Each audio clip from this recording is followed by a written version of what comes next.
asalaamaaleykum mbokk yi xarit yi safoo Yoff Média ñu leen di nuyu di leen jaara di leen baalu ak di leen baal di am mbégte ak contentement si ànd gi ngeen di ànd ak ñun ci suñuy émission tey nag dañuy ñëw wax si yéen si seen émission le débat nag muy ñaareelum émission wala muy ñetteelum émission yi ngeen baal ma tey muy dalal ay jeunes ay ndaw yoo xamante ne dañuy yëngum si wàllum politique moo tax tey tam bi dañ koy fas yéene def jeune et politique ñu bëgg waxtaanee ndaw yi si biir politique moo xam parti yi yan place la ñuy occupé wala yan place la ñu war a occupé yan place la ñu war a occupé si société bi ndaw mi naka la war a doxale bu duggee si langue politique bi duñu xuus bu baax dañuy bàyyi suñu mbokk Souma ñu nuyu ko ginnaaw bu ñu ko nuyoo ñu bàyyi ko mu nuyoo askan wi incha allah Ibrahima bismillah. asalaamaaleykum maa ngi nuyu waa Yoff gi yëpp. teel ngaa seeral de yëkkil ma micro bi tuuti Ibrahima. waaw maa ngi nuyu waa Yoff. waaw di njëkkee nuyu bi si xalif général des Layènes. teg si borom ndomb tànk yi ku lim juum. di nuyu la jeunesse politique.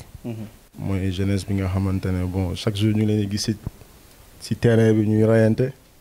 di nuyu aussi sama camarade yi fi nekk maa ngi nuyu Lamine mon frère. di nuyu Ngañ. di wax ne wax fa dëgg yàlla am naa kontaante ñëw fii ci seen télévision Yoff Média pour participer ci débat bi. Souma ban parti nga bokk. man maa ngi bokk APR. APR waaw. moo tax nga xaw a sàcc couleur bi noonu. non waa bi moom beige na moom waaw xamuñu suñu couleur moom xame nañ ci beige marron. waaw ñun suñuy neex trop ñu kii daal. ñu soloo noonu. am na solo Ibrahima Souma moom la ngi nuyu noonu muy ndaw bu yëngatu si wàllum politique bokk APR. Ngañ nuyu nañ la. ñu ngi lay fay El Hadj Jibril. waaw ñu ngi nuyu ñëpp. di nuyu Yoff gépp di nuyu kilifa yi comme ni ko fii Souma jaar rek laa jaar. di nuyu tamit samay co-débatteur. fi ne di nuyu yow présentateur bi. di nuyu tamit borom télévision bi. di am contentement aussi toog tey di exprimer waat devant les Yoffois si ay thèmes yoo xamante ne am nañ yaakaar ne dina leen intéressé tey ñu ngi am yaakaar tamit ne tey lépp lu ñu fi waxtaanee dina doon njëriñ ba xamante ne jeunes yëpp dinañ ci mën a dañ si mën a sukkandiku. pour mu gën a yokk seen xam-xam si politique. ak fi ñu war a gën a mën a xam aussi fi ñu teg seen tànk incha allah. am na solo jaajëf. ngañ kañ nga dugg si politique. waaw politique yàgg na mais. Si je me rappelle bien en 2017 laa commencé jàpp ne daal si laa actif bu baax ci politique. waaw mais yàgg na parce que depuis mu nekkee xale sama papa moom ma faire aimer sax la chose politique. parce que fu ma doon dem daf ma doon yóbbu di ma présenter kilifa yi. ma teel a am amour boobu parce que bon yàlla daf ma bind man ma bëgg servir daal.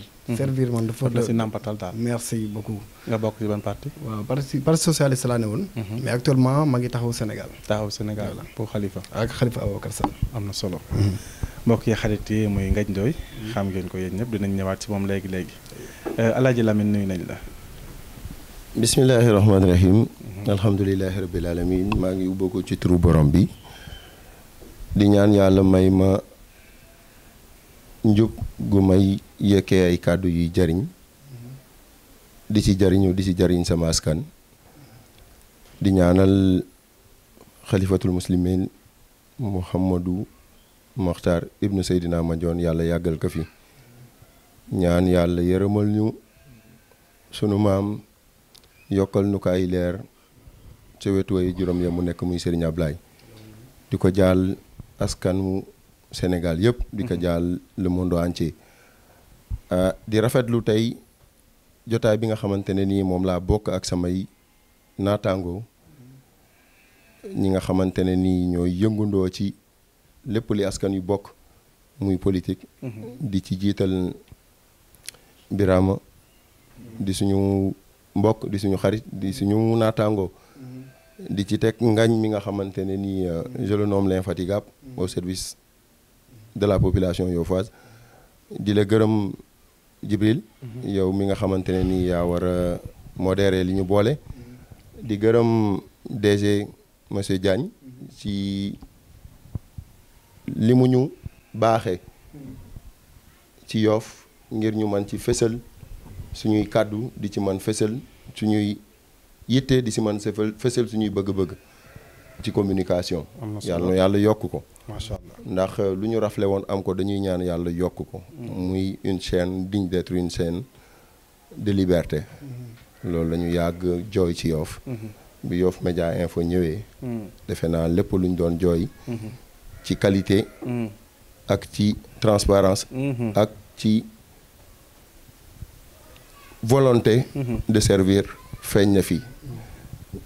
looloo tax ñuy ñaan yàlla def ko mu jëm kanam. yàlla ubbi ko bu baax a baax.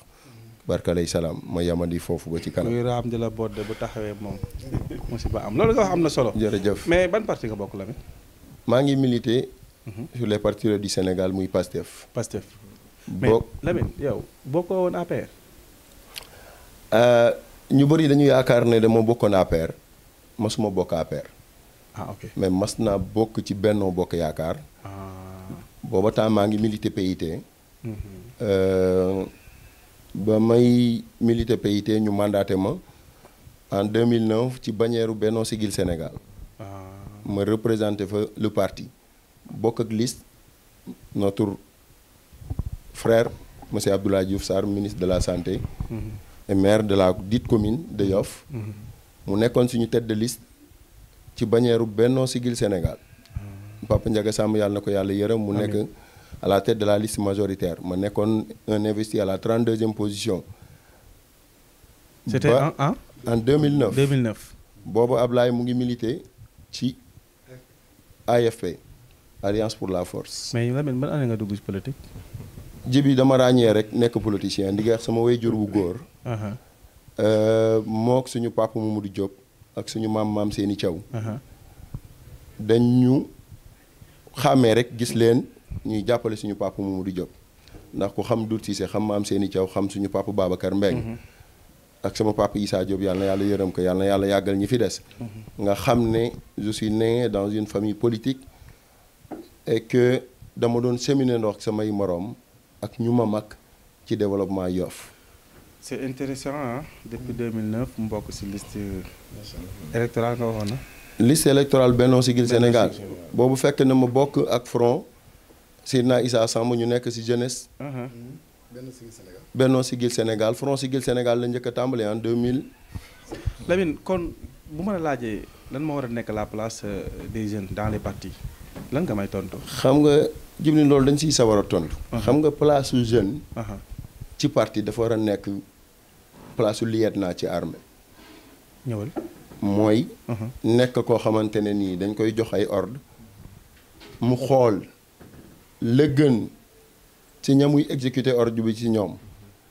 di ko doxal maanaam duñ la ne reyal diw rek wala bombardeel tel environnement nga bombarder environnement bi déedéet da nga war a utiliser xarañte ak sellete. ak xam-xam. ak volonté. ak savoir faire et savoir être maanaam xam li ngay jëf ak boo ko jëfee yan impact lay am paa nga nekk nit koo xamante ne nii dañ naan jëfal yekki la dóor la ci kaw nit comme ni ñu ko gisee. waroo jëfee aveuglément quoi. mu ngi noonu. loo war a jëf da nga ko war a natt ci xam-xam. ak ci ndax njariñ lay jur wala du jur njariñ. ngañ lan ngay tontu foofu place su jeune bi dans les partis politiques ban place la jeune bi war a occuper. jeune dafa war a xam histoire premièrement sax jeune bi war na mën a xam ci histoire. maanaam suñuy civilisation bi commencé juddu. jeunes yi ban taxawaay lañ ci mosoon am. tey boo jëlee ci des personnalités historiques. ay Alexandre le Grand. nga dem ay Égypte les pharaons les grands pharaons.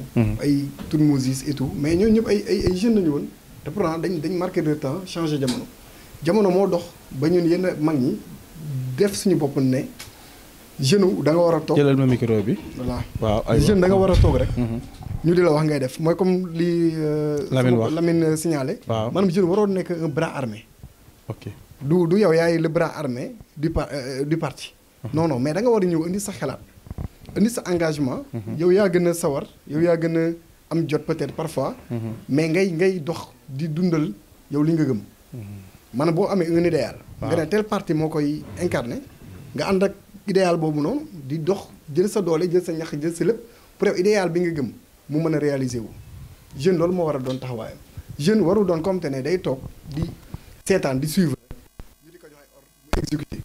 taalal ma d'accord wax Lamine li mu wax. d'accord wax Lamine. non Lamine d'accord que jeune bi dafa war a exécuter. non moom dane déglu naa ko dane dafa war a exécuter mais warul exécuter aveuglément maanaam warul dem ñu ne ko taalal mu taal. waaw ñu ne ko non. Formation très solide. Une formation qui lui donne les clés d'ouverture de toute porte dont il fera face. Mais mënuñu concevoir tey jii nii parti yoo nga xamante ne nii am nañ ay jeunes duñ leen utiliser lu dul une décoration. ñun Pastef dañuy privilégier l'idéologie patriotique maanaam former nit ki ba mu gëm lenn gëm sa dëkk. noonu koy former. nuñ koy former formation. mais nous avons une école du parti bien sûr. Ah bon? Mais bien sûr. Mais ne crois pas que la jeunesse patriotique est sortie du néant pour pouvoir prendre position et participer sur le développement politique sénégalais du moins. tey jii nii man suma li mu wax sànq dama koy ñaawlu waaw vas-y lu mu wax. li mu ne ñoom bokkuñu. si ñi nga xamante ne nii dañuy jël ay nit di leen dóor ci kaw ay nit. Moi je dis le contraire hein. Pas plus tard qu'en 2019. Il faisait partie lui. Lui c'est qui? Ibrahima Souma. Ibrahima Souma. Aywa vas-y demal. Lorsqu'on recevait notre leader Abdoulaye à l'occurrence monsieur Ousmane Sonko. mu jóge Layène jaar. Mouhamadou Lamine jóge fa ñëw jaar si suñu siège bi Assane ubbi woon ci Mbengeen. Waaw. Mais il faisait partie de ceux qui huaient Ousmane Sonko. Je peux te citer des noms. Ami Toba nga fa moom mu nga fa woon taxaw. c'est-à-dire da nga bëgg a wax foofu ne. la ñuy woote du ñoom. Je suis désolé, ce n'est pas la vérité. Suma. Donc ban engagement foofu ban engagement le jeune bi war a am si moment boobu parce que. mu ngi noonu xam nga tey jii nii ñun. waaw dañu yar gu xamante ne nii la suñuy bàyyi doon dund. suñu ay ndijaay di ko dund. loolu moo daanu kay tey suñu kaw. ñu xam ne nit dañuy ànd ak moom sur des principes yu nga xamante ne nii mooy gëm li ñu boole. gëm yar ba ñu am si suñu ay wayjur gëm njàng ma ñu jàng. ba dem nekk ay diplômés. dans des universités déterminantes du moins. ba tey jii nii moom ba ñuy jàng ñoo doon jàngandoo bien vrai que bokkuñu woon ay filière wala yu ni mel. ba may am bac ma ñoon la même génération la. même génération la mais la ma lay wax nii. pour apporter encore une preuve à ce que je te dis. gis nga am na sur le net waaw li ma lay wax nii c'est une preuve par pap Ami Toba nga fa woon moom mu nga fa taxaw. Isier Ousmane Sonko jël vidéo yi dugal ko ci net bi. boo remonté en 2019. da nga jàpp ne. war nañu dépasser kon tey jamono daf ko dab. Non, dama kontaan ci lii nii bu amee. tey dañ fiy jëlee jàngat. waaw. ba erreur ya ñu. def démb. waaw tey ñu ñëw taxaw nekk ay exemple si suñu jeunesse. nekk ay exemple si suñu askan. waaw. ba tey jii nii benn leader politique du ñu jaral taxaw di sànni xeer. benn leader politique du ñu jaral taxaw di taal suñu dëkk. la muy wax ci mars. mais c'était une goutte d'eau de trop hein. C'était pas la personne de Ousmane Sonko qui était sortie dans les rues sénégalaises. C'était la population sénégalaise qui en avait marre des conditions de vie. ba contexte ñëw ci dara ñu génn manifester li nga xamante ne nii moo nekkoon des gouttes d'eau de trop dans leur vase. et Mia. bind dama mas a lire ci benn commentaire benn femme buy rafetlu li lay wax inconscience yu yenn jeunes yi. di rafetlu autopont wu Yoff rond-point Yoff. mais je vais citer un nom la personne de. c'est à saluer hein. Non c'est à saluer bien sûr. loo amul woon am kay pour sa trafic gën a yomb. da nga koy sant yàlla. mais si lan. mais pas ñu ñuy gëmloo ne c'est la commune de Yoff qui a fait de sorte que qu'on puisse avoir un autopont. Mais c'est des projets étatiques qui ont une continuité sur le développement du pays. waaw d'accord. mais loolu dañ koy wax rek. xam naa dinañ ñëw ci cadre infrastructure. fa ma doon ñëwaat ci jeunesse. réalisation et tout ça. Lamine jibi fa ma doon ñëwaat ci jeunesse. mooy la personne de Libaas Thiaw. benn femme bind ci jeunesse non Lamine tegal foofu sa baaraam. bu baax tegal foofu sa baaraam maa ngi ñëwaat foofu. non c'est sur la jeunesse dama bëgg ñu dugg ci comment les jeunes s'engagent dans la politique. comment ngañ. waaw bon man moom remarque bi ma def mooy xam nga jeune am na âge boo xamante ne boo fa tolloo. surtout ku am ay 16 dem 17. war a dem 18 pour voter. ci mu kaw. dafa am yoo xamante ne daf koy jaaxal daf koy travailler si nit exemple pour mu fan la. dafay yomb. foog nga am noomel peut-être nga siw. nga mën a solu mën a sañse. tu vois gentle et tout mën a fubul ñoom dañ lay fan ci loolu. léegi nag man la plupart du temps ñi may gis ne jeunes yi loolu moo tax ñuy engagé wu ci yow. actuellement nii. moom mooy bu ñu gisee un jeune engagé. déterminé am fit. maanaam moom bu waree wax dara daf koy wax du am sax arrière pensée. loyal tey ba ma jëlee exemple tey si Barthélémy Dias. nee naa Barthélémy Dias il y a quelque temps mais il était tellement détesté mais actuellement il est tellement aimé mais la moo ko jar. la ma waraloon mooy loyauté il a été loyal. lu bari leader am daf ko dund. mu am ñoom te ne moom sax il était mieux placé peut-être pour quitter ko parce que on avait besoin de lui. mais masu koo quitter masul wax joxam te ne sax. dina douter loo les gars. nit ñi nag bëgg ko ci. mais entre parenthèses. daa été loyal mais actuellement est-ce que teguñu ko ci mbooy mi. ci mbooy mi comme. maanaam est-ce que actuellement nii mën a def parenthèse rek. ci Yewwi Askan Wi. waaw kan ngeen di jiital ci président kii Dakar. non Dakar loolu waxtaan la parce que ànd nawle la. dégg nañ ne fi mu nekk nii Khalifa mu ngi jiital Wardani. man de si yow laa ko dégg. man je suis de Taxawu Sénégal. mais loolu moom vraiment moo koy doog a dégg. Khalifa exprimé wu kii ko ne Khalifa. ok xam na ne genre cas yi bu amee. bu teel a wax. mais bu ñu demee ba cappaandaw la ba affaire yi war a leer. boobaa de va prendre ses responsabilités. wax li muy wax. te loolu base bi mooy doon ñun les militants li ñuy décider li ñu bëgg. te aussi si ay base de sondage et tout loolu na ngay prendre en compte. comment les jeunes s'engagent dans la politique. Dans la politique.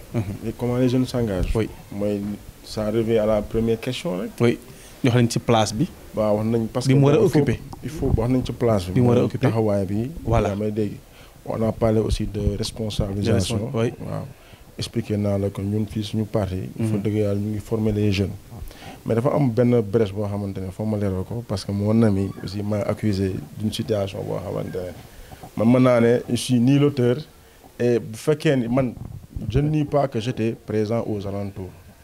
parce que tamit nit da ngay dëggu.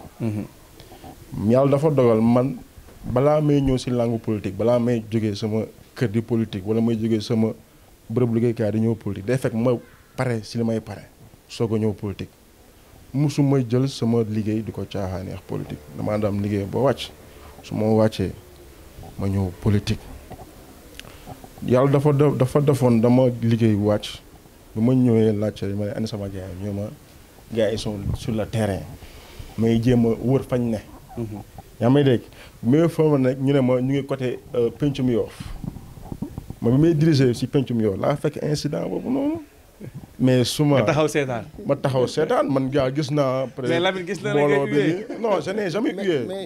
déglu ma dafa am loo xamante ne. man bokkul samay comportement. man ku ma xool. moom peut-être defoon nga xamee dafa non man loolu bokkul samay pratique. man je te parle de ma personne. man loolu bokkul samay pratique taxaw di yuuxu nit. non parce que tellement que je respecte la personne. waaw. donc foofu noonu bu ko waxee xëy na peut-être la fekk mu gis ma. sur le lieu moo jàpp ni bon man dama uyee mais on est en politique. parce que campagne lañ nekkoon ku nekk da ngay jéem a valoriser sa candidat. c'était normal Ousmane Sonko ñëw Yoff ñu uyee ko c'est normal. c'est normal. c'est tout à fait normal. donc lan moo tax mu normal parce que on est dans le cadre de l'adversité. yaa may dégg mais bu fekkoon par exemple ay sànnante xeer amoon na fa wala ay. dóorante loo gis foog mu am fu mu commencé yaa may dégg. fekkoon sa loolu amoon na fa sax ñu ne waaw mais on est en politique des fois nga romb ñu la wu loolu ça mais xam nga jib dans la vie normale nii dans la vie normale quand on est adversaire dañuy dem sax dañuy dem saraan nawetaan gis ne ñaari équipe yi nu ñuy kiiwee nu ñuy comporté woo. yaa ngi dégg non mais souvent est-ce que boobu le comportement la ñu war a amee actuellement. est-ce que waruñu dépasser niveau boobu.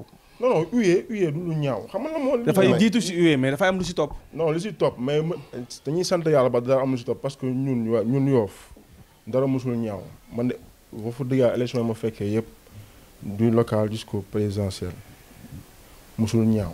bu fa dëgg yàlla musuma toog assister jeunes yi di xeexante parce que leen lii moo ëpp doole politique parce que fii koo fi laal nga sa mbokk du dëgg. moo tax yu bëri dañ koy éviter. ce n'est pas comme Médina où les gens se tuent pour benn affaire. ce n'est pas le cas. est-ce que tey Yoff tolluñu foofu. parce que bu ñu demee bay citer ay nervi di leen citer di wax ne kii Yoff la dëkk. di wane image yi ñu wax ne Yoff la dëkk li ngay wax Médina tey est-ce que Yoff tolluwul foofu est-ce que. jeunesse non Yoff tollul foofu je suis désolé. sérieusement mais wane ñu si waa Médina. non mais bon loolu ñi ko def.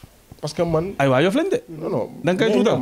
non ay waa Yoff ñoo fa dem man j'ai vu les images. waaw yaa may dégg waa Yoff yooyu fa dem noonu est-ce que ñoom xàmmee na leen ci langue politique bi bokkuñu suñu parti.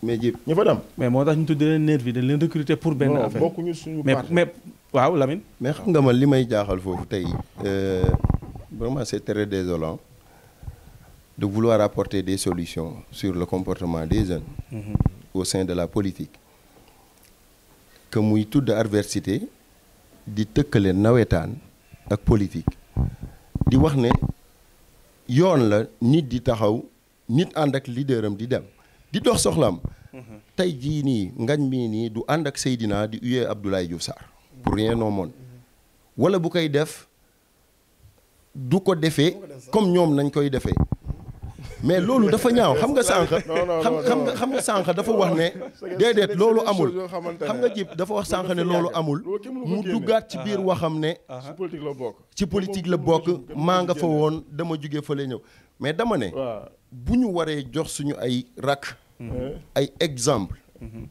yu ñuy sukkandikoo pour nekk ay exemple nekk ay futur leader xam nga leadership du looy for looy jàng la di ko wane ci comportement di ko wane ci port vestimentaire di ko wane ci amal njariñ sa askan man jour boobu suma bi ma la séenee ci biir nit ñi defe naa ñëw naa ba ci yow Lamine xam nga buñ leen topp bu ñu leen toppoon ñun yar buñ ñu yar le débat c'est pas yar buñ ñu yar ci jeunesse non yar buñ ñu yar ci jeunesse moo tax scandale amul foofu da nga bëgg a wax foofu ne yéen waa Pastef yéen vous êtes bien éduqués. ay nit ñu dal. non ñoom nata ñoom boo duggee ci réseaux sociaux yi. ay nit ñu dal te xam nga. waa PR nag. non ku wax ñu saaga la. réseaux sociaux mais ñii ñoo fiy coach nit ñi di leen doon. non ci ay jeunes. ñii ñoo fiy jàpp siège yi jàmbur di ko saccager. non loolu moom. tey jii nervi yooyu nga doon tudd. bu subaa boo demee buntu mairie Yoff di nga fa identifier ay nit yuy toog ci buntu bi foofu nga xam ne diw mii bokkoon ci nervi sàngam wala diw mii bokk na ci sécurité nit sàngam bokk ci parti au pouvoir tey jii nii li xew Médina mais waa Médina je les envie parce que amul benn doomu Médina bu ñu identifier comme nu ñu identifier doomu Yoff mu nekk lu ignoble de par l'éducation qu'on a eue de nos parents xamewuñu ko woon Yoff wallahi lu déplorable la tey jii dañu war a jàngee ci loolu xew ba tey ñun ñu taxaw nekk ay exemple nekk ay prototype de développement mais Lamine est-ce que loolu tamit njëkkewul si ñi nga xamante ne ñooy ñoom ngañ le parti socialiste parce que bu fekkente ne jeunesse bi ñu ngi ñaawlu yoolu ñu def ñu war a xoolaat seen place ci politique bi fan la ñu war a ban place la war a occuper ñu tudd ci parti socialiste ne seen ay oto yi ñu ngi dem gaara ji seen siège mooy ñoom ngañ est-ce que toon ñoom ñoo fi indi politique boobu nga wax ne souvent di wax ne yàgg na fi mais xam nga yàgg warul tax mu nekk la bonne donne mais opposition bi tey ñooy wax ne parti pouvoir li ñuy def baaxul te ñoom ñoo ko doon def xam nga loo gis tolluwaay la moo tax ma ne suñu erreur yi ñu def démb waaw dañu ne tey jii débat bi mooy lan la jeunesse face à la politique mais quelle jeunesse la jeunesse consciente le jeune conscient du développement de son pays le jeune conscient de son développement perso jeune ba jàng ba mu dugg am ay aspiration politique dugg ci biir politique war a nekk nit ku ñuy xool di gis ci moom un exemple de vie di gis ci moom un futur leader di gis ci moom une personne charismatique kuy inspirer confiance benn nit koo xamante ne ni idole lay doon benn star lay doon ngañ wax na ko sànq tey jii nii bu ñu doon naw suñu maam ñoom maam Talla Diagne ba ñuy nekk jaraaf démb ay jeunes la ñu woon. am na solo ah. sama maam Mamour Diagne ma ñuy tudd ci APEXI. ba mu fiy nekk responsable politique ci développement Yoff jeune la woon. suñu maam jaraaf Thierno Diop Gueye. ba muy nekk jaraaf. maam Talla Diagne ba muy nekk jaraaf ñaataat la am. ñeneen ne nañ 39 ans. 39 ans. waay xam nga bu génnee ci jeunesse tam sorewu ko. mu ngi si sax mu ngi si bien vrai que norme yi 35 ans la wax. mais ba 40 ans tu as le sang chaud. tu es jeune. tu incarnes une autorité. tu incarnes une responsabilité. tu incarnes un changement. mais comment. am na solo ngañ. waaw nan la ñu mën a def ba conscientiser. jeunesse bi nga xam ne dañ leen di exploiter di leen def loolu loo xamee ne jaaduwul. mooy comme tey. débat yi rek. vraiment di développer ay thématiques yoo xamante ne day jëm ci sens boobu noonu. parce que yàlla def na chaîne bi gars yi ñu ngi koy suivre. jeunes yi ñu ngi koy seetaan. donc am na tamit yoo xamante ne boo ko ci développer rek di nga toucher le maximum. surtout tamit di def ay proximité kon ñun dans nos visites de proximité bu ñu dem waree seeti jeunes dañuy ci ay valeurs la ñuy wax ak ñoom wala ne leen il faut vous parfaire ku nekk ci li mu nekk bu waree jàng na jàng. facilité la ko nag. proposer la des formations et tout wax la yow actuellement la mooy situation politique gu Sénégal ak aussi bu ñu si bëggee génne nan la ñuy def parce que tey dafa am tey bu ñu bëggee dara ne ñu nous sommes des jeunes ëllëg si biir bëgg nañ toll fenn si pays bi. am lu ñu ko servir mais exemple bi foog muy jóge ci ñun. sànq sama copain mu ngi koy wax sama mon ami nag borom baax la quoi. macha allah mu ngi koy wax. mu ne UE. peut-être ñoom à leur niveau du lu garaaw mais man moom dama ko def. da nga ko jombale sa bopp. waaw man dama kon lu garaaw la si yow. waaw lu garaaw la ci man mais ñoom à leur niveau du lu garaaw ci ñoom parce que ñoom sa yàgg lañ ko def. waaw ñoom parce que c'est la politique. bu ñu nekkee si campagne peut-être dinañ accepter loolu. mais man UE dama ko jàppe ne dafa mel ni comme un noir bu dugg si terrain européen yi. nga di kaw siffler man loolaa ko jàppee quoi. intégrité nit ki ngay laal. te l'homme est sacré. nit yàlla dafa am fu mu ko teg. tu vois nit moo nekk au centre de tout tu vois. c'est vrai mais nag ñoom dina leen ko nangul parce que ñun bi ñu ñëwee sax ñu dafa am loo xamante ne dañ ko doon dégg ci mag ñi ñu ne politique sa adversaire boo ko may dara bu ñëwee boo ko mënee saaga ko boo mënee xeex moom xeexal ak moom mais tamit ñun xel la ñu yàlla may ay jeunes lañ mais yàlla may nañu xel. mais day toog xool li jamono laaj. ñu ne li jamono laaj du leen lu dul tenir un discours de vérité être engagé être loyal am gëm-gëm dem fekk nit ñi fi ñu nekk dem wax ak ñoom ñun loolu lañ gëm. te aussi ci loolu la ñuy dox mais ku nekk ak tamit ta façon de voir la politique. mais des fois dafay différer. mais warul extrême nit ki mën nga ko xeex. oui mais xeex bi nag bu mu extrême. am na solo ñoom moom tàmm nañ ko def moom Khalifa Sall ñëw na fii yuuxu nañ ko Barthélémy Dias ñëw na fii yuuxu nañ ko mais yuuxu yooyu day yuuxu tuuti rek après arrêté.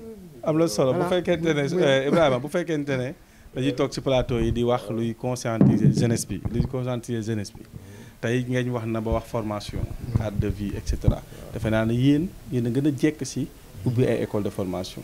yéen a gën a jekk si jàppale jeune bi si li koy conscientiser. tey bu ma la laajoon tey fan ngeen toll si loolu. lan nga may côté formation. waaw emploi waaw formation. waaw maire yi yàlla dogal na. formation si ay compétences la bokk. waaw ñu ngi jàppale étudiants yi ñu am ay bourses formation si yenn école de la place yi moom ñu ngi aussi tamit parallèlement ñu ngi jàppale ndaw yi parce que la petite enfance c'est extrêmement important. maire bi mu ngi dégager des moyens vraiment très importants. jëmale ko si ñoom yan moyens ngeen dégager jëmale ko si ñoom. ñu ngi dimbali xale ñu ngi joxe ay aides scolaires ñu ngi joxe ay bourses universitaires ñu ngi koy joxe chaque année chaque année dañuy def benn séance de travail boo xamante ne. technicien defal leen ma appel woo leen ma président association des étudiants. non continue. ñu ngi def séance de travail ak ñi nga xam partenaires yi ñuy seexal si loolu ak élèves yi nga xamante ne wala étudiants yi nga xam dañoo bëgg vraiment am bourse à la mairie de Yoff chaque année dañ koy tenir c'est la présidente Penda Ndoye madame Penda Ndoye Samb moom moo koy diriger. te loolu ñëpp teg na seen bët parce que dañuy convier même les médias ñu ñëw vraiment couvrir ko loolu moom ñëpp teg nañ seen bët côté boobu moom ñu ngi siy liggéey bu am solo. waaw Ibrahima mii li mu wax man de kon xanaa dëkkuma Yoff. mais association loolu beneen fànn la mais lu jëm ci wàllum étudiant ak élève loolu tamit beneen pàcc la moo tax ma waxee la foofu parce que jeunesse bi ñoo toll si mu njàng ñoom la ñu war a former moo tax ma dikkee la foofu. c'est la question même. waaw c'est la question on est en train de le faire chaque année on donne des bourses de formation des élèves scolaires. am na solo mbokk yi xarit yi bu kenn bougé teg nañ seen baaram foofu ñu dem passe pipe ñëwaat léegi.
mbokk yi xarit yi de retour si suñu plateau le débat muy dalal ñetti kàmbaam ay jeunes vraiment ñoo xamante ne macha allah gis ngeen première partie bi ni mu demee mais dañuy dellu si ki nga xamante ne moom mooy Lamine dégg nga li Ibrahima wax si formation des jeunes bi tey est-ce que li dëkk bi ni muy doxee est-ce que yaa ngi sentir ne li Souma wax mu ngi am formation des jeunes. xam nga cette formation des jeunes dafa war a jiitu. L'aspect politique. moo war a jiitu. La formation doit précéder. Formation day jiitu ci nit ki xam ne dugg ci langue politique bi du tool bu ñuy amee xaalis. jeune bi buy dugg ci politique. dafa war a xam ne dafa war a mottali jaamu yàlla ci li muy dugg. ñu former ko. mu xam lan mooy place am. ci li muy dugg. xam lan mooy yitteem ci li muy dugg maanaam cette formation tey jii nii. lu si ëpp suñu papa yeeg suñu yaay defal nañ ñu ko mais ñi ñu dénk tey dañu war a compléter. On leur demande pas de nous offrir, on leur demande de compléter l'éducation qu'on a eue de nos parents parce que balaa ñuy ñëw xale yi ñu si ëpp seeni wayjur fayal nañ leen ba ñu am bac. léegi la ñuy war a def mooy. mais compléter ñooñu seen jàng comme ni ko Ngañ waxee sànq. da nga jàpp ne defuñu ko. mais buñ ko defoon étudiants yi du ñu jooy buñ ko defoon étudiants yi du ñu sitting buntu mairie Yoff buñ ko defoon jeunes yi dinañ nekk ci benn environnement bu nga xamante ne nii même si l'employabilité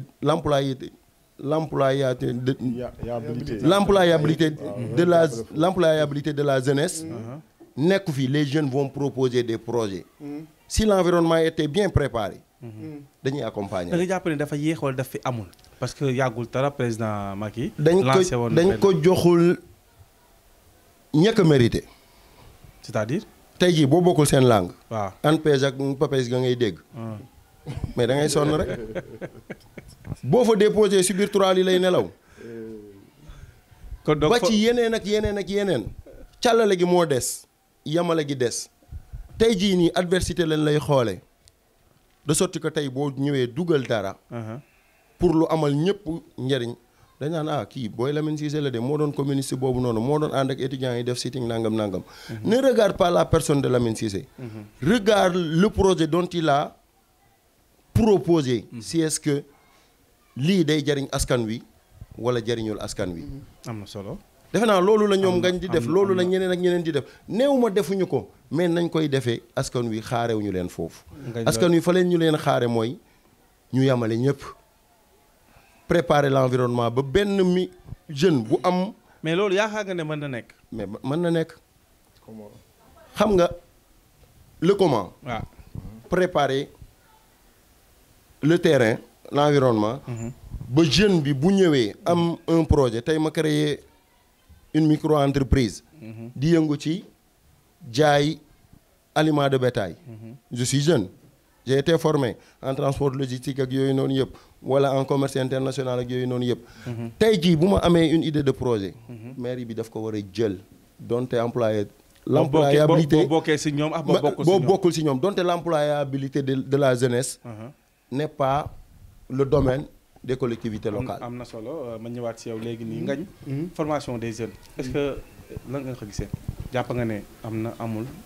dafa tàggatémbe comme ni ñu koy waxee. oui ku ma am ndey ku ma amul ndey la. nan nga gisee formation des jeunes. mooy formation professionnelle. waaw waaye bon boo ñëwee Yoff moom maire bi doo leen sax sentir si loolu. ah bon premièrement boo yow boo nee sax la formation professionnelle sa xel du dem sax si la mairie. kay. c'est opposant lay dem. comme kan. ay opposant exemple Seydina day may ay bourses. Seydina Sam depuis 2016. il a donné plus de 5000 bourses. ah bon. oui parce que man maa ko géré.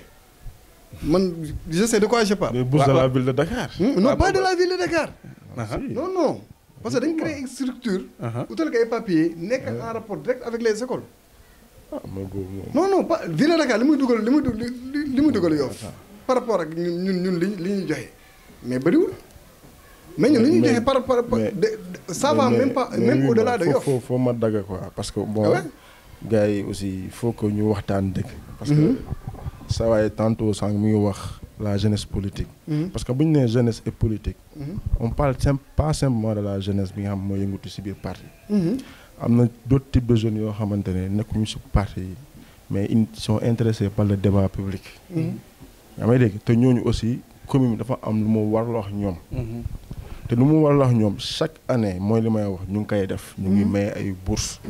naan du doy parce que nit lépp lay def rek dafay fekk mu méngoox ak sa budget. mu méngoox li conseil municipal bi voté. si loolu noonu la ñuy jël dégager ay moyens pour jox ko élèves yi jox ko étudiants yi ñu mën a jàngi. yaa may dégg. beneen bi mooy ci cadre nan ngay tontoo si. waaw parce que loolu noonu parce que bu ñu nee nombre parce que ñun chaque année on donne plus de 500 bourses chaque année. te bu ñu ko capitaliser sur les 7 ans 7 ans yi ñu fi defagum. de 2014 à 2021. 500 fois 7 ñaata la 3500. 3500 bourses Ibrahima léegi su côté yéen a ngi joxe xaaral rek même foofu ma dagg la. yéen a ngi joxe chaque année plus de 500 bourses. waaw yéen a ngi dimbali étudiants yi. voilà mais li ma jaaxal mooy chaque année. association des étudiants et élèves de Yoff taxaw buntu mairie. def mais ñooñu li maire bi wàllu ñoom mooy la subvention.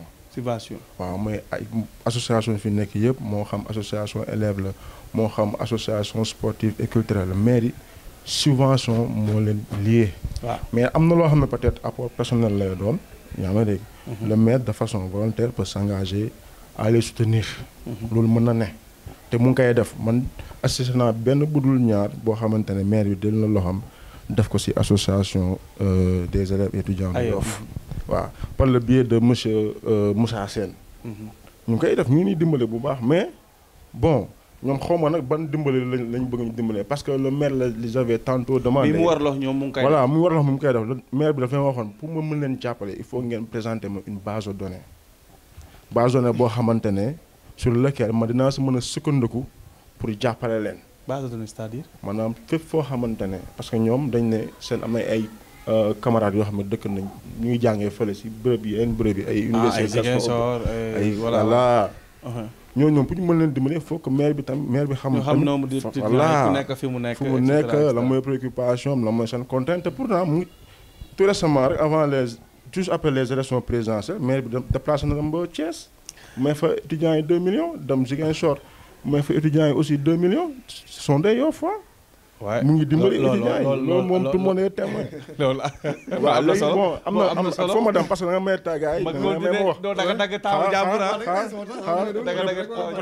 côté projet bi laay insister moom laa doon wax sama émission bu ma doon jàllale temps yi parce que dama leen ne financement de projet du vocation commune du vocation département texte yi mairie de Dakar la may pour mu jël loxoom dugal si mooy appui financement mais amul benn jeune boo xamante ne da ngay yor sa projet dem mairie pour ñu jàppale mairie jàppale loolu mënul nekk. les ESS defoon nañ sama non ESS waa ESS yooyu noonu xam nga ESS boobu noonu bu muy wax waaw économie sociale et solidaire c'est une loi boo xamante ne on l'a inspiré du modèle français parce que waa France en 2014 dañ ko voté parce que gis nañu amuñu statut juridique bu leen mën a permettre ñu tirer le maximum de gain léegi ñu ne xaa ñu andi ko Sénégal ñu formaliser ko de telle sorte que association yi ciy yëngu niñ ci mën a gis seen bopp mais loi bi on l'a voté mais décret d'application bi ñëwagul parce que décret d'application moom mën a wax ndax est-ce que les mairies les petites mairies mooy les communes waaw communes yi waaw ndax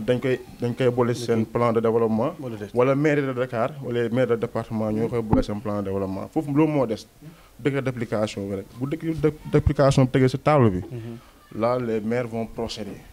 am na solo ñu joxaat temps bi. waaw c'est ngañ mu wàggali foofu mu nekkoon. ñoom dañu war a accepter nag. ne. on les sent pas côté formation à Yoff loolu c'est une réalité.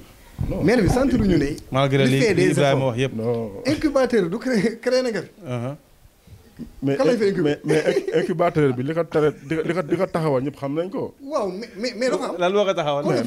mais bon. mais xam nañ ko mais incubateur nga wax. mais dama ne li taxaw lu tax mu taxaw. mais foofu jib lu tax mu taxaw. waaw pour ñu am lu tax mu taxaw mën a doxal foofu waaw. léegi ñoom tabax nañ ko fi. waaw kan lañ fi couvé li amul couvé bu fi génn comme te ne nañ kii. defuñu fa dara. ah man de boo ko xamee man nga wax man moom j'ai pas vu comme te ne nañ ma formé nañ ko si incubateur bu Yoff bi am na métier instant il a commencé à travailler am na entreprise am et tout gisuma ko maanaam il faut pas des efforts côté boobu loolu c'est une réalité ñoom li ñu war a def mooy ñoom dañu war a jël loolu tenir ko en compte. xam ne côté boobu dafa manqué ñoom ñu jëm ci def ay effort mais côté boobu dafa des lu bëri. les côté ESS c'est vrai li ma wax nii. bi ñu ko voté yàggul. mais tamit maire am moom. waaw suñu mooy maire Yoff. oui son leader. monsieur Abdoulaye Diouf Sarr. bi indi fi waa DER. DER oui ESS ak DER c'est diamétralement opposé. non c'est diamétralement opposé mais genre ma ngi lay wax si collectivité locale. mais am na nanocrédit boo demee quai de pêche ba on a mis en place là-bas un nanocrédit boo xam ne day financer les femmes waaw. léegi dafa am lu ñu tuddee. coopération décentralisée. loolu dafa am. parce que maa yow bi ñuy débat maa yow dañu débat ci coopération décentralisée. ak tamit ESS. man maa juum sax indi lii bi ESS mais de coopération décentralisée plutôt moom laa doon wax. yéen xam ngeen commencé yow weddoon nga ko si bi ñuy débat nga ne loolu mairie actuellement amuñu ko. amaguñu ko parce que décret d'application mais pourtant ton leader commencé na ko ak waa DER. non mu ngi wax ne dañuy xaar xam nga ESS waaw pour ESS bi waaw. ak DER c'est diamétralement opposé. moo tax ma ne la coopération décentralisée. parce que ñee financement de projet. maanaam intérêt privé dañu ciblé. alors que les ESS ñoom lu ñuy privé mooy intérêt social maanaam même sax entreprise yi nga xam ne ñoo siy dox. dañuy am déjà un agrément boobu c'est validé par le ministère de la microfinance. tout à fait. ñoom ñooy joxe agrément. te ba joxee agrément da ngay am lu ñuy wax da ngay taxaw entreprise sociale. maanaam bénéfice yi ngay générer da nga koy investiraat ci association bi nga yor wala coopérative bi nga yor. xam nga loolu du intérêt privé. alors que les financements de la DER ciblent l'intérêt privé ki ñuy financer moom lu muy xool mooy lu muy maximiser. waaw lu muy maximiser ay bénéfices am. mais la fois passée xam nga bi ñuy débat. débat sur ESS et la coopération décentralisée. li ngeen di wax am man na yow da solo nga réfuté woon ne. coopération décentralisée mairie Yoff actuellement mën na ci dox. non du la nga waxoon non coopération décentralisée. du la ma ne du la nga coopération décentralisée c'est entre. collectivité locale et ses partenaires. tout à fait partenaire bi mën na nekk état. yaa may dégg. et ses partenaires ku mën a nekk benn ONG. ay DER ay ANPEJ mën na nekk ñeneen bi ñuy débat lu existe la. d'accord ñu ngi nekkoon ci point wi formation mais financement de projet moom fa dëgg yàlla am na solo li ngeen di wax ñu revenir aat ñu ngi nekkoon ci formation bi am na solo maintenant quelle doit être la nature de l'engagement wax naa fi engagement mais quelle doit être la nature de l'engagement des jeunes xam nga la nature de l'engagement des jeunes doit être une continuité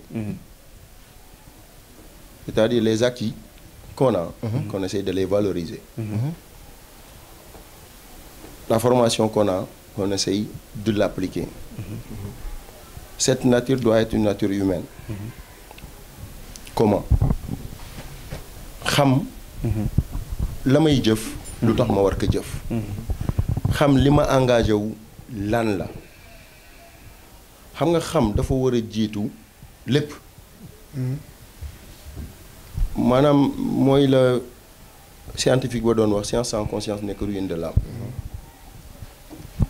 xam nga bu ñu amee la science bu ñu amee la science et qu'on n'a pas la conscience d'utiliser cette science mais ça verse sur quelque chose de négatif et que tey jii nature nga bëgg wax ne loolu moo tax ñuy def loo jeunes le sale boulot bu baax xam nga tey jii nii ku la ne une personne bien formée une personne qui a des ambitions boo ko ne kaay taxaw sànni xeer dina la lu tax may sànni xeer kaay taxaw saagal ma diw li ne la lañ ma doon jàngal ci école du parti du taxaw saaga taxaw indi ay argument la taxaw utiliser la ma jotoon jàng gis ne tey jii dama ko war a tari ci lii di xew muy la démarche participative politique et que tey jii nii quand on parle de commune commune de plein exercice la ñu wax commune de plein exercice mais mu am ay limites nag mais ku ñu voteel budget waaw ba sa budget rombe 2 milliards 1 milliard 800 et quelques presque 2 milliards presque 2 milliards sànq may dégg mu ne maire subvention la ameel ñëpp mais subvention la ameel ñëpp certes association yi certes ay secours la ameel nécessité yi mais nous sommes des administrés tey jii bu maire bi ma ne génnee poosam di joxewaat waaw mais bu ñu xoolee juróomi at ci ginnaaw wala juróom-ñaar juróom-ñetti at fonctionnaire la woon daaw ko def am na solo lan moo tax mu man ko def lu tax commune bi ñoo ko teg ci place bu mu amee ay responsabilité am une assise financière ba bu ko commune ba laajee balaa mu koy laaj sax mu war a génne joxe waaye tey jii nii dafa sooxe tel n'est pas le cas dafa sooxe sooxe gi mooy santé opposition politique lay waxee dafa sooxe moo tax étudiants yi di jooy sooxe moo tax mais wax nga ko étudiants yi lu ñu jooyul mais xam nga tey jii nii dafa war a jóg ci boo bëggee sa maire recevoir la nga dem def sitting étudiants yi dañu toppoon. boo deful sitting du la recevoir. mais loolu changé na mais avant muy changé il a fallu étudiants yi di dem ci ay seen ay événements. waaw di brandir ay pancartes. nous réclamons notre audience auprès de notre maire. la nuit même mu yónnee nit ñu wax ci naka lañ leen di recevoir. xale yi demaat def sitting ci lan yenn 5 millions yoo xamante ne nii xamuñu subvention la xamuñu aide bu mu leen di jox la. mais lépp looy dund ak sa askan. ba ngay soxla di leen tàllal loxo da nga leen war a respecter ba buñ la soxlaa doo xaar ñu ñëw ci yow yaay dem ci ñoom parce que kalafal ba nga mën a nguuru da nga ko war a gërëme ci lan dox ci lu koy keral mais ci nan ker ci ker goo xamante ne nii lu ñëpp bokk la. ñu jox ci ku nekk la mu moom. am na solo mais tey jii bu ñu toogee ubbi benn centre d'incubation di wax ci formation. centre d'incubation bu nekkee wu fa woon lu dul Covid ñëw ñu defaral ñu ay masques séddale ko après Covid jeex ñu tëjaat ko ñu ne vague deuxième vague am na troisième vague am na mais loolu dafa war a jóg ji bi lépp lu ñuy investir xaalisu askan bi lépp lu ñuy investir xaalisu askan bi da si war a gis boppam. am na solo Lamine léegi ñu waat si yow léegi am na solo Ngagne la nature quelle doit être la nature de l'engagement des jeunes. engagement wu jeunes yi waaw. elle doit être désintéressée. waaw parce que li nga xamante ne moom moo koy lal warul doon alal ne tey damay def politique. pour am liggéey pour ma nekk fii tey ñu yóbbu ma fële. tey ma ngi woon àll ba. ñu indi ma Dakar xam nga warul nekk loolu mais dafa waroon engagement boo xamante ne. yow loo gëm la ay principe nga am. nga ne tey li laa bëggal sama dëkk. léegi ma gis ne leader bii nii moom mooy incarné li ma gëm. moo tax tey ngay engagé wu ci loolu. te après passion lay doon xam nga passion dafa garaaw. passion moo mën a xeexloo nit. moo mën a def loo nit lu ne. mais passion lay doon ci moom. moo tax engagement bi à chaque fois da doon lu désintéressé loo xamante ne gëm-gëm la. ok da nga ci am yaakaar te yàlla sax dafa bëgg nit ku juste. nit ko xamante ne day nekk si dara gëm ne non. tricher aussi quoi en fait. kooku bu continuer noonu yàlla na ko defal ndam. maanaam jeune boobu tamit bëgg na tey am ndam. si politique. na si dem de façon désintéressée. de façon sérieuse engagée. bañ a doon booyu kenn. waaw bu ñu la utiliser quoi bu nangoo ko la utiliser xamal na yow am nga xel. te tolloon na ay jamono yi ñi tolloon sa âge ñoom ñoo doon doxal àdduna. mag ñi dañ doon lii rek dañ leen doon. encadré rek. mais ndaw ñi ñoom ñooy yàgg a doxal àdduna. donc àdduna bi nag dafa delluwaat foofu. donc jeunes yi il est temps que ñu xam seen bopp. bañ dugg daal seen détails yi. dëgg la waaw mooy li ngañ wax rek parce que. ay kàddu moom bu rafetee. lii Lamine wax nag. dañ koy mu Lamine wax moom. ko tegee ne la quoi.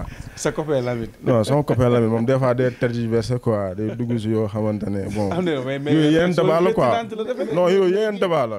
parce que boobu noonu débat boobu moom débat muy posé sur la table. bu fekkoon dafa am un débat spécifique. c'est la place parce que gis nga jeunesse la ñu wax. non parce que man xaaral ma yeggali. non li ma lay indil yëpp. non xaaral ma yeggali rek ci cadre sàmm tey mi ngi wax ñu koy déglu. déglu ma sàmm tey mi ngi wax ñu koy déglu. parce que xam nga dañ ne jeunesse et politique. maanaam ban taxawaay la ndaw war a am ci langum politique. si loolu mooy thème bi. mais gis naa ne thème bi dafa trébuché dem si ay côté réalisation te loolu man jàpp naa ne beneen débat la boo xamante ne. bu uteex lu ñuy wax fii nii la nature de l'engagement d'un jeune dans un parti politique mooy li nga ñu wax rek c'est de façon désintéressée parce que la plupart des jeunes bu ñuy dugg ci parti yi dañ naan xaama dugg politique pour am dara mais cette posture de clientéliste là moo tax ñu ci bëri sax boo xoolee seen avenir politique dafay xaw a hypothéqué ba taxawaay bi ñu war a am sax mais le sens de la responsabilité duñ ko taxawee parce que à chaque fois lu ñuy gis mooy diviser pour mieux régner pour mën a am dara te loolu noonu dafay yàq seen image yàq seen crédibilité parce que jeune boo nee da ngay politique rek da nga war a am ambition pour être quelqu'un demain bokk si ñiy décider pour dëkk bi te jàpp naa kii di décider pour dëkk bi kooku dafa war a am ay valeurs yu muy incarné te jeunesse bi tey loolu la ñu war a wane. Ibrahima su ma la déggee ngay wax ji kam vraiment am na solo mais léeg-léeg dañuy dégg si bon du ñu tudd tur mais si ñi nga xamante ne dañoo nekk au pouvoir te dañ si dégg benn politicien bu mag ku am responsable di la wax ne camion dof bu am carte électeur moo ñu gënal beneen bi quoi boo xamante ne mooy moom la bu ñu la déggee ni ngay waxee waaw lu moo tax ma ne le sens de la responsabilité moo tax ñu est-ce que nekkul ne bu ñu demee ba àgg si pouvoir suñu image moo tax parce que Sénégal tey boo nee politique rek dañ naan cëm loolu ça me désole y a des gens yoo xamante ne sax ñu taxaw ne man damay politique c'est-à-dire que suñu nekkul au pouvoir mën nañ développer ay idées yu noble voilà mën nañ wax lu comme en 2011 2010 2009 liñ doon wax mais c'est diamétralement opposé tey à réalité bi waaw moom laa lay wax xam nga lépp loo gis rek ci éducation la maanaam éducation mooy firndeel lépp mooy nit ki am na lu ñu lay yaree rek boo nekkee mag wala nga nekk ndaw yaa may dégg dafay refléter ci sa image am su ñoo xamante ne suñu waxee seen wax toj-toj la maanaam day yàqam réew te loolu noonu pour man warul refléter le politicien lambda ici au Sénégal génn leen ngeen dem toj wala kaay leen ngeen joxe seen bakkan comme ni ko Ousmane Sonko di defee au prix de votre sang gars yi génn si tali bi y a eu 13 morts xam nga comme genre yooyu foog ñu am un discours responsable boo xamante ne bon képp ku ko dégg rek di nga ñemeñ wax si politique wala di nga ñemeñ def politique mais tey politique boo waxee dañ naan ci ñoom ñëpp a yem loolu la ñuy wax c'est vrai te warul demee noonu la responsabilité à la jeunesse parce que tamit bon ay magum jëmal lañ majeur et vacciné dem jàngi école am na si loo xamante ne war nañu xam ndax dafa ñoo war wala waruñu mag bu lay utiliser naan dama nga rey te gisoo mu jiital doomam bañal oñeekul moom loolu moom sama principe la kenn man amul kenn du Macky Sall du moom ministre ba sama ministre non te musuma ko gis sax mu ne nit dama nga xeex yi. boo gisoon je l'ai jamais vu. non je l'ai jamais vu sérieusement. mais ñi nekkoon fii naan gars yi na ngeen xeex ngeen. xam nga Diome li muy wax. xam nga li muy wax. askan buñ naan kaay génn. rey sa moroom. ci mbedd mi. kooku inconscience daf fay taxaw. une personne consciente. boo ko saagaloo nit sax du ko saaga. une personne réfléchie. étant jeune. boo ko dugalee ci guuta dana ci génnee boppam. parce que il a été outillé pour représenter un parti ou bien un mouvement. xam nga si laa lancé woon bu yàggul dara avant même les émeutes du mois de mars. ma créé benn mouvement tuddee ko éveil de conscience la solution au problème sénégalais. cet éveil de conscience renvoie au comportement des jeunes. mooy li muy wax noonu Ousmane Sonko bu nee askan bi génn leen xeex mais askan bay génn xanaa Ousmane Sonko moo ko gën. tey jii nii eux ils font pire. tey jii nii la jeunesse yofoise da ngay gis jeune bu am engagement politique ñu dem kalaame ko yaayam. nga gis jeune bu am engagement politique ñu dem kalaame ko papam parce que lan àndul ak le maire. mais kan mooy def loolu moom ma jaaxal. mais yéen a koy def xam nga tey jii nii xam nga tey jii nii la place de la jeunesse. dafa war a nekk une liberté. dafa war a nekk une liberté. une liberté. ok mais tel n'est pas le cas. parce que liberté boobu noonu. moo lay may nga xool. gis ne kii kat mu ngi incarner la mu bëgg. ci leader. inspiré na ma confiance ma dem versé wu ci tendance ya mu bokk. libre choix et que loolu noonu. mais sama cousin Ablaye. monsieur le maire le ministre. sac la ci ñun. parce que bu sa doom occuper un poste de responsabilité. sag la si sa askan. est-ce que yaa ngay sagal askan bi. ci nan. ñu ne doomi diw maire la ministre la. waaye képp ku dëkk ci dëkk boobu da nga ko war a ndamoo. waaye est-ce que ndam loolu noonu dafa war a nekk ndabu benn bool bu yenn nit di lekk bàyyi ñeneen ñi wala déet. doy na waar. lu ñëpp bokk la lu nekk ne dafa nekk ci biir. ngañ loo bëggoon wax waaw li nga wax am na solo la. ngañ loo bëggoon wax. ndab bi laa xam ban ndab la de. loolu wax genre comme dañuy pàccoo quoi. waaw comme sama copain li mu wax mu ne kon genre bu leader bu wootee. wala mu mën a benn combat gisoo si moom jiitu ci. bu fa dem. parce que dama ne bon. mais loolu yàgg nañ ko dégg. mais loolu man gëmuma loolu xam nga tax. parce que kii tey jóg dem fekk leader boo ànd ak moom si combat bi. mais kooku newul si combat bi parce que la personne du leader moo tax. mais dafa am lu mu gëm. moom dem peut-être leader boobu moom moo am fit bi. engagé le combat. c'est un exemple président Macky Sall bu doon xaar doomam tey mu wàcc sur le terrain. mais du ma sa nekk président. lu leer muy toog naan tey jii Abdoulaye Diouf Sarr Abdoulaye Diouf Sarr bu doon xaar ña mu bokkal sës du nekk maire de Yoff. ñu bay ngañ bu terminé. parce que Wade Macky bi muy toog mu ne Wade bu forcé. da ngay fekk palais génn nga fa. waaw ba nit ñi ànd ceeg moom. nekk place de l'Obélisque. boobu gis nga xamuñu doom jeunes yi la yaakaaroon si loolu. moom la yaakaaroon mais nag moom comme te dem na ba am li mu bëgg. léegi ruse la utiliser ay tooxi doona teg dil fii jaxe sa carte yi tu vois ñu retailler ko la constitution pour mu bëgg a éterniser aussi pouvoir bi. xam nga foofu coom. waaw éveil de conscience da ciy am solo. éveil de conscience da ciy am solo. Ibrahima bëgg réclamer parole bi waaw. éveil de conscience boobu noonu lu jeunes yi war a adopter. waaw maanaam utiliser xel mu sell. ba lépp looy dugg. engagement dugal la ci. ba lépp looy dugg ay principe dugal la ci. ba lépp looy dugg lekk.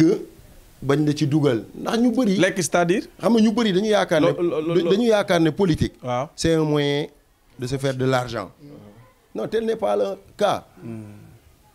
mais l'art de gérer la cité maanaam. defar sa dëkk mais bari aussi. non xam nga transhumance ci charme politique la bokk. charme politique la bokk parce que Ablaye c'est un pur transhumant. xam nga dafa jóge APR. mais Lamine dafa jóge APR. daa jël xeeri tuuti. non dafa jóge APR dafa jóge AFP. dafa jóge AFP. dem APR. mu gis xanaa kon flair am baax na. waaw. wax na de man booy transhumé da ngay jóge ci. opposition dem ci pouvoir. Abdoulaye Diouf Sarr ba muy dem APR. APR nekk woon au pouvoir. 2009 bien sûr 2009. waaw avant la woon bien sûr 2009 mu ngi AFP. waaw 2009 mu ngi AFP. dafa jóge opposition dem opposition. dem ci opposition buy tendre vers le pouvoir. mais APR bu muy judd c'est récent c'est en 2008. ouais. yaa may dégg 2009 waaw. 2009. ouais. Abdoulaye Diouf Sarr a été candidat aux élections locales de 2009 ici dans le cadre du Benno Siggil Sénégal. boobu foo nekk si ma non man du question fu ma. Lamine Sakho yaa ngi koy wax. si waaw yaa ngi koy wax si maa ngi doon dem tàggat sama bopp dama jàngi. moi j'ai démarré mes activités politiques en 2013. yaa may dégg. mais Abdoulaye Diouf Sarr bi nga xam ne c'est un transhumant c'était bien avant que Macky Sall nekk au pouvoir. mu gëm ko. sacrifier temps am sacrifier ay moyens am. dem ànd ak moom pour une cause commune mooy le développement du Sénégal. waaw si condition yooyu la Abdoulaye Sarr damay jàppale le président Macky Sall donc moom bu waxee ni moom transhumant la.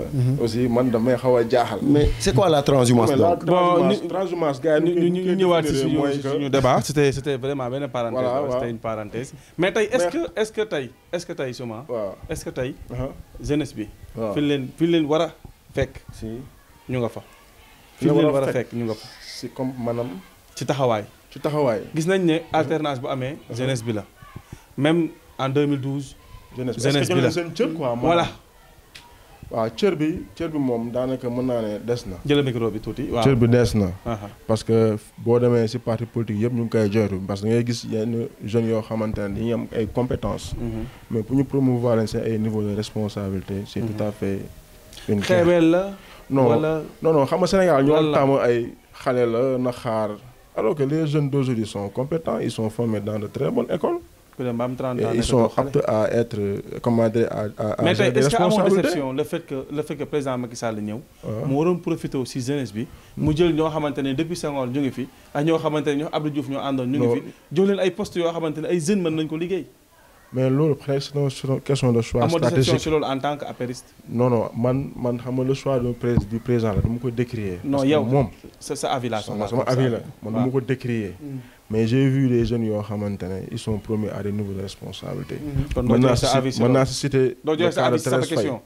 mën naa si citer le cas de le jeune du Prodac là comment dirais-je Pape Malick Ndour. mën naa si citer Mame Mbaye Niang. mën naa si citer comment dirais-je un jeune qui s'appelle Abdou Ndiaye qui est le DG de la planification du logement. ok mën naa si lim ñu leen di jox mais xëy na peut-être bon niveau de responsabilité bi ñuy xaar dëggantaan jotaguñ ci. mais suñu parti moom tàmmali na vraiment di responsabiliser les jeunes. nangu nga loolu. ils sont mais tey je préfère ñu ngi ma limal yëpp. mais je préfère yow gis na ma def dernier tour de table parce que ñu ngi signalé ne côté xam-xam ak tout yaa leen raw. mais ñoom dañu war a sa parti dañu war a miser si qualité. ak compétence. pourtant qualité baa ngi. non loolu. ñu ngi ciy miser non dañu war a miser ci loolu. non ñu ngi ciy miser. parce que yow sa gars yi ils ont peur de leur jeunesse ah. non bàyyi sama gars yi sa gars yi c'est leader yow au niveau local. bàyyi sama gars yi. ils ont peur de vous de. non parce que xam ne vous êtes des jeunes engagés intelligents diplômés. xam ñoom ñu ngi ragal tey ngeen ñëw nekk seen côté. vite fait ñoom position yi. parce que bari nañ ay jeunes cadres bari nañ ñoo xam ne dañu am xam-xam. macha allah c'est ça la réalité. gis instance kii xam nga yow atu nga yow sa gars yi. ngañ ñu jël di déballe dernière kii bi ñu defal tour de table. xam nga waxal dernier mot ñu jël ngañ. moom sama xel daa baax rek. ñu def tour de table nga defal dernier mot bi waaw. gars yi genre ils ont une peur. de la jeunesse. parce que jeunesse boo xamante ne dañoo engagé wu dañ déterminé wu am xam-xam.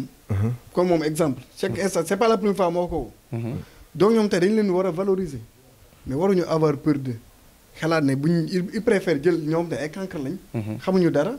teg leen à leur côté pour ñoom lu ñu wax rek ñoom ñu nangu. que ñu jël ay jeunes yu mel ni souvent teg leen à leur côté bu ñu waxee lu dul yoon ñu ne li ngeen wax du yoon d'accord ma techniquement démontré la ko après nga accepté. vraiment donc ñoom ils ne font pas des efforts côté boobu. Lamine donc bu ñëpp doon def noonu tamit jeune Sénégal aussi. dañuy yaafus quoi bu ko def effectivement fi nga duggee woon ak sama waaw laay génne door a brosser sur le mot de la fin.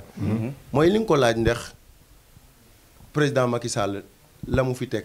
ndax jox cër jeunesse bi la. mais li mu fi teel c'est un éternel recommencement. ña fi nekkoon la fi tegaat.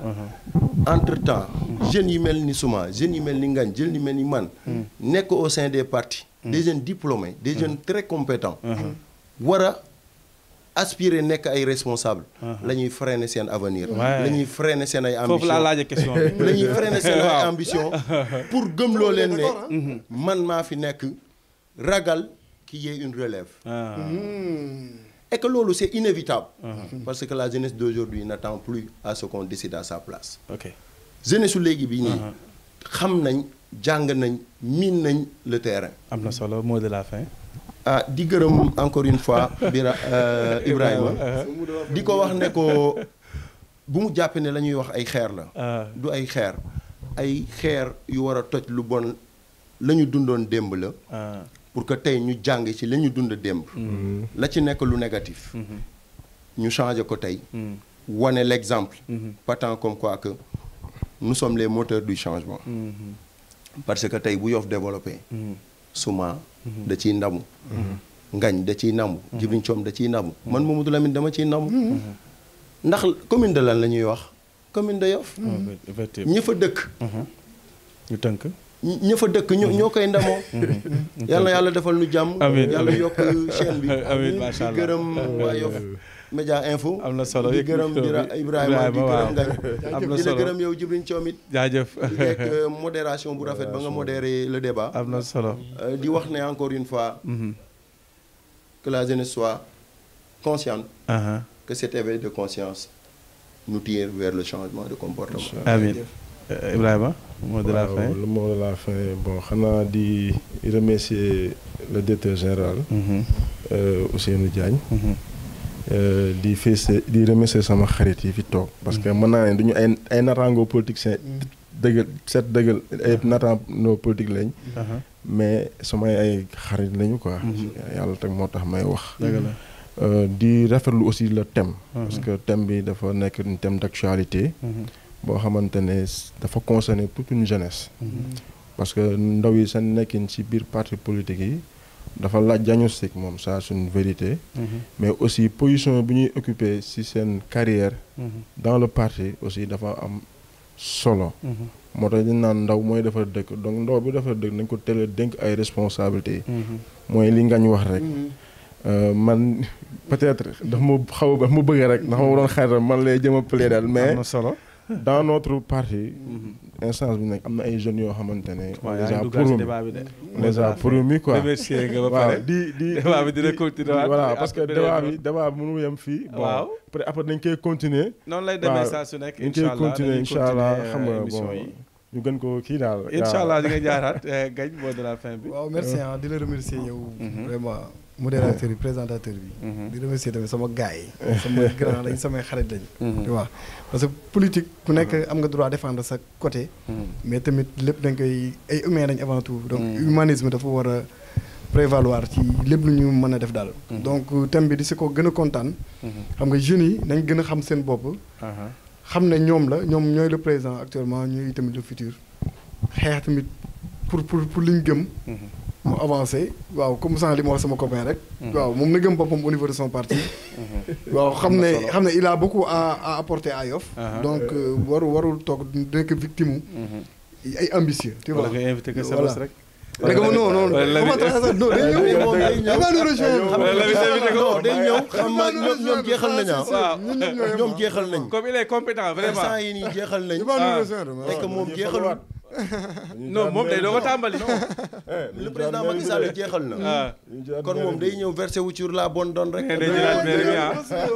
on doit construire ce pays. xam nga macha allah mbokk yi ak xarit yi vraiment débat bu am solo la woon ñu seexoon ko ak Ibrahima Souma Lamine Cissé ak Ngagne Ndoye vraiment mu nekk ay jeunes yu engagé yu dynamique vraiment yu amal solo commune bi aussi ñu bàyyi leen xel bu baax a baax mbokk yi saa su nekk ni lay demee si le débat émission yi ubbi na incha allah ni lañ koy continuer di ko wéyale.